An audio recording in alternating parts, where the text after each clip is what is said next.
Assalamualaikum teman-teman, seperti biasa sebelum mulai Mimin mendoakan semoga teman-teman semua selalu dalam keadaan sehat walafiat. Oke, kali ini kita akan melanjutkan Martial Master versi novel bagian 1960. Bagi yang baru bergabung, selamat bergabung, dan bagi yang belum subscribe dulu lah agar Mimin tambah semangat lagi nih bikin videonya. Oke, kalau sudah kita langsung masuk ke isi ceritanya.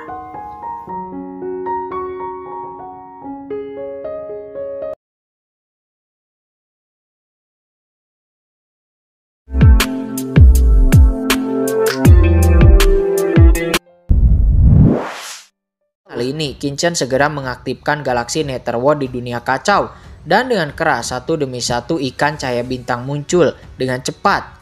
Saat itu, Qin-Chen mengumpulkan banyak air dari galaksi Netherworld yang secara alami mengandung banyak ikan cahaya bintang atau ikan Shenhuang. Ikan cahaya bintang ini memasuki sungai kematian. Seketika aura ikan cahaya bintang ini dengan cepat menyatu dengan aura kematian, dan mereka menjadi kegelapan. Keseluruhan prosesnya sangat harmonis, hampir tidak ada kontaminasi sedikit pun. Dan yang lebih mengejutkan Qin-Chen adalah bahwa ikan cahaya bintang ini telah meningkat ke tingkat yang berbeda. Ikan cahaya bintang ini telah meningkat ke tingkat yang berbeda setelah bersentuhan dengan air sungai kematian. Ikan cahaya bintang ini benar-benar berubah menjadi sesuatu yang mirip dengan ikan kematian lalu berkeliaran di sekitar sini. Sepertinya tidak ada rasa tidak nyaman sedikit pun. Sungai kematian dan galaksi Netherworld bukanlah sungai yang sama, kan? Kata Qin-Chen. Dia dan Molly saling memandang dengan tebakan di benak mereka. Semua orang pun menjadi terkejut. Apakah galaksi Netherworld adalah sungai kematian, dan apakah itu mungkin? Sungai kematian merupakan sungai induk dari dunia bawah. Dapat dikatakan bahwa alasan mengapa dunia bawah dapat berdiri di alam semesta ini itu adalah karena adanya sungai kematian tersebut. Bagaimana mungkin sungai seperti ini bisa menjadi sungai yang sama dengan galaksi Netherworld? Kemungkinan kedua sungai itu adalah sungai yang sama sangatlah kecil. Mereka berdua memiliki sedikit keraguan di matanya. Hati Qin-Chen tiba-tiba tergerak dan dia tiba-tiba melihat ke dunia kacau. Di dunia yang kacau, selain galaksi Netherworld, ada juga sungai lain galaksi kekacauan. Sungai galaksi kekacauan adalah apa yang dilihat Qin-Chen di alam rahasia medan perang 10.000 klan. Galaksi kekacauan ini diwarisi sejak alam semesta asli dan langit juga bumi terbuka. Qin-Chen mengangkat tangannya dan dengan raungan seekor kura-kura yang tubuhnya terbakar api yang mengerikan muncul di sungai kematian. Kura-kura matahari ini diperoleh Qin-Chen dari galaksi kekacauan, dan Qin-Chen telah membiarkan kura-kura matahari ini tinggal di dunia kacau. Setelah bertahun-tahun, kekuatan kura-kura matahari telah mencapai tingkat yang sangat menakutkan. Ketika kura-kura matahari yang terik muncul di sungai kematian, dasar gelap dari seluruh sungai kematian sepertinya tersulut oleh terik matahari, dan seluruh sungai itu diterangi oleh cahaya yang terik. Melihat ini, dahi Molly ditutupi dengan garis-garis hitam. Pada saat ini, dia jelas telah mengenali asal-usul dari kura-kura matahari yang berkobar atau penyu matahari tersebut. Molly tahu Qin-Chen adalah orang yang sangat pandai mengambil sesuatu. Dia seperti angsa liar yang mencabut bulunya. Dia pergi ke galaksi Netherworld dan telah mengumpulkan banyak air dari galaksi Netherworld beserta ikan cahaya bintang dan juga udang karang yang tak terhitung jumlahnya.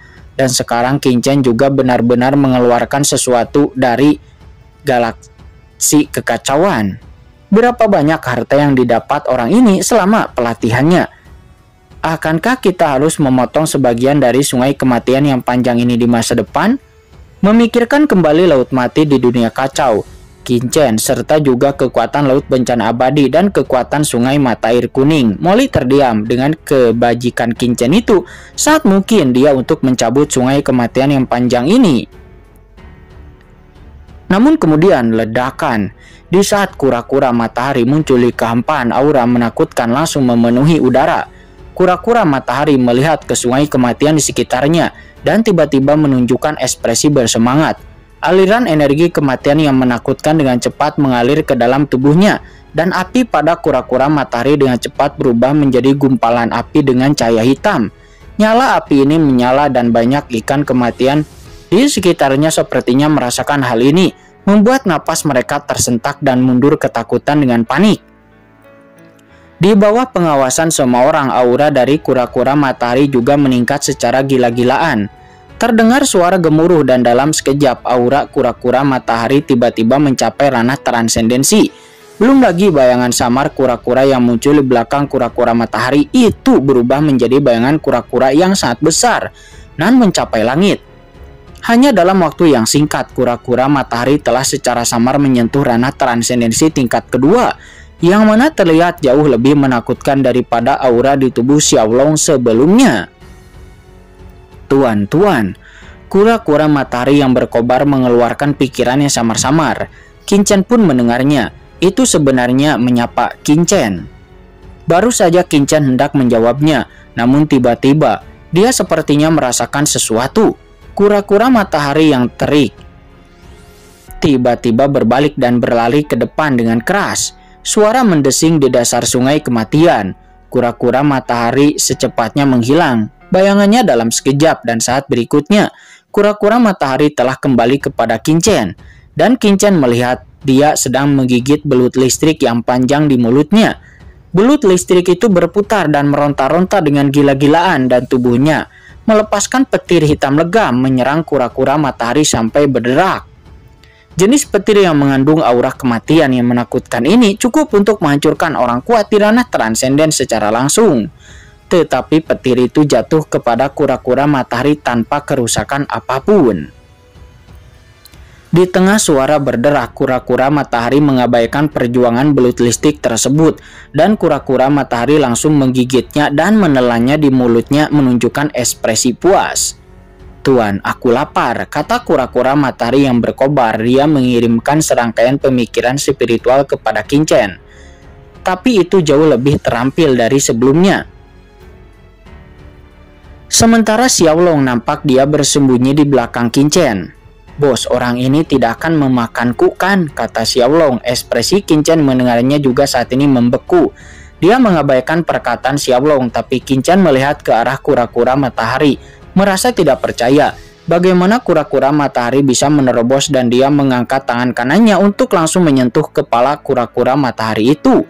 Setelah menyentuhnya, Qin Chen melihat aura kematian yang menakutkan melonjak di tubuh kura-kura matahari. Itu terpadu sempurna dengan aura kekacauan asli di tubuhnya tanpa rasa tidak nyaman sedikit pun. Bagaimana ini mungkin? Mungkinkah semua makhluk di alam semesta awal dapat menerobos secara langsung? Kata Qin Chen. Dia merenung. Tetapi segera Qin Chen tidak bisa menahannya untuk menggelengkan kepalanya dan mengerutkan kening. Jika terobosan akan semudah itu, dirinya, Chen Sisi dan yang lainnya juga akan dapat meningkatkan level kultivasi mereka secara signifikan segera setelah mereka memasuki dunia bawah. Akan tetapi kenyataannya tidak demikian. Hanya yang menerobos alam Kaisar Agung dalam satu gerakan. Tapi ini juga karena kebangkitan aura jurang di tubuhnya yang berbeda dari perpaduan sederhana Yin dan Yang. Lebih jauh lagi, meskipun perpaduan Yin dan Yang dari sungai kematian dapat memungkinkan orang-orang kuat dari alam semesta asli untuk menerobos secara langsung, namun sungai kematian sangat menakutkan. Sehingga bahkan dengan kultivasi transenden dari Xiaolong dan kura-kura matahari, itu adalah mustahil untuk menembus jauh ke kedalaman sungai kematian. Qin Chen memandang Xiaolong dan kura-kura matahari. Kedua orang ini berenang bolak-balik di sungai orang mati tanpa rasa tidak nyaman sedikit pun, seolah-olah mereka dilahirkan untuk menjadi makhluk di sungai orang mati ini. Pasti ada alasan untuk ini, kata Qin Chen. Dia tiba-tiba teringat bahwa ketika pertama kali melihat galaksi kekacauan, Qin Chen merasa ada semacam hubungan antara galaksi kekacauan dan galaksi Netherworld. Dan sekarang Qin Chen memikirkan intuisinya, dan mungkin benar. Alangkah baiknya jika orang tua leluhur naga Hong Huang itu ada di sini. Dia telah lama tinggal di galaksi kekacauan begitu lama, jadi dia mungkin tahu sesuatu, pikir Qin Chen dalam benaknya. Memikirkan leluhur naga Hong Huang, Qin Chen teringat ketika leluhur naga Hong Huang bertemu Xiaolong. Dia pernah berkata bahwa Xiaolong telah melakukan kesalahan dan jiwanya terlempar ke dunia bawah lalu memasuki 6 alam reinkarnasi. Oleh karena itu disebut juga naga Netherworld merah dengan penjepit raksasa. Mungkinkah karena alasan ini, pada saat Qin sedang memikirkannya dan bermeditasi, Xiaolong tiba-tiba mendatangi Qin dan berkata dengan penuh semangat, "Bos, kura-kura ini berkata ada hal-hal di bawah sana yang merupakan hal-hal baik." Oh, mendengar itu Qin segera memandang kura-kura matahari yang berkobar itu, dan kura-kura matahari itu pun mengangguk ke arah Qin. Hati Qin pun terasa tergerak dan dengan mendesir Qin mendarat langsung pada kura-kura matahari di punggungnya. "Ikuti aku," kata Qin. Segera Molly dan yang lainnya pun juga buru-buru mendarat di punggung besar kura-kura matahari dan bergerincing. Kura-kura matahari itu mulai memasuki air kematian dan sungai air itu bergerincing dan dia berenang di sungai kematian. Sementara Molly dia melirik Qin. Nampak sedikit cemas, dia saat ingin segera menemukan Raja Iblis Api Merah. "Mari kita lihat baik-baik dan mari kita cari tahu lebih lanjut tentang sungai orang mati ini, karena ini sangat misterius," kata Qin. Dia tidak berani membawa Xiao Xiao keluar sekarang, bukan hanya karena Qin khawatir akan menyebabkan fluktuasi yang besar di sungai kematian ini, dan karena Qin ketika Xiao Xiao muncul di sungai kematian, jika sesuatu terjadi dan ada yang tidak beres dengan Xiao Xiao, bagaimana Qin bisa layak menjadi orang yang dipercaya oleh Kaisar Dewa Nisa?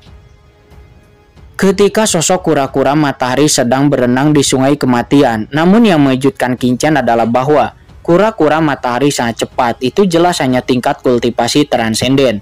Tetapi dalam hal kecepatan, kura-kura matahari mungkin lebih cepat daripada Kaisar Simei, seorang kaisar yang terbang lebih cepat di sungai kematian yang panjang ini.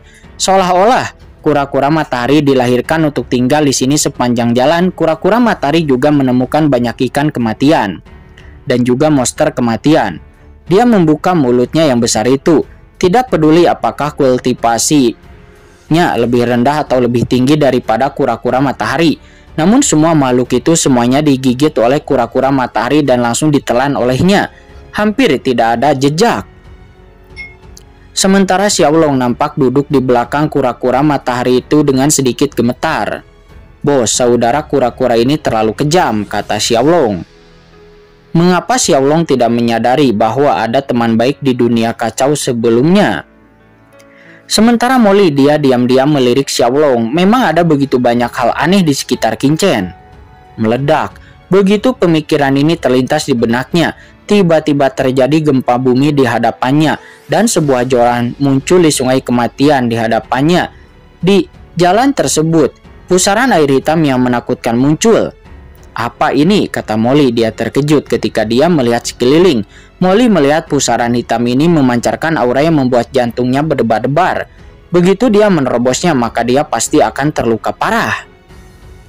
"Tuan, ini pusaran air orang mati. Mengapa kura-kura matahari ini membawa kita ke sini? Keluar dari sini dengan cepat," kata Kaisar Naga Penjara.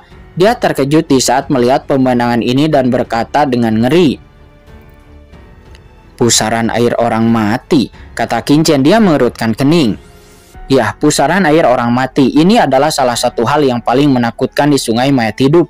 Ini berisi kekuatan mengerikan dari mayat hidup, yang setelah masuk ke dalamnya Anda akan dirobek-robek, bahkan tubuh mendiang kaisar pun akan terkoyak. Ini sangat menakutkan. Tak perlu dikatakan lagi, begitu seseorang kaisar agung biasa masuk, maka tubuhnya akan terkoyak menjadi bubuk oleh kekuatan robekan yang sangat mengerikan dan akan berubah menjadi ketiadaan," kata Kaisar Naga Penjara. Dia menjelaskan dengan ngeri. "Mari kita begini dengan cara ini. Jika aku menerobos masuk sendirian, maka aku akan terbunuh. Jika aku terlibat, kemungkinan mungkin bertahan hidup kemungkinannya diperkirakan kurang dari 30%. Mendengar perkataan dari Kaisar Naga Penjara, ekspresi semua orang langsung menjadi serius. Meskipun Kaisar Naga Penjara masih memiliki tingkat kelangsungan hidup 30%, namun dia adalah salah satu kaisar tertua di dunia bawah dan kultivasinya telah mencapai puncak kaisar jangka menengah yang hanya sedikit lebih buruk daripada 4 kaisar agung. Jika seseorang seperti Kaisar Simei datang ke sini, dia mungkin tidak akan memiliki 10% peluang untuk bisa bertahan hidup. Sekalipun 10% itu adalah jalan keluar yang sangat sempit.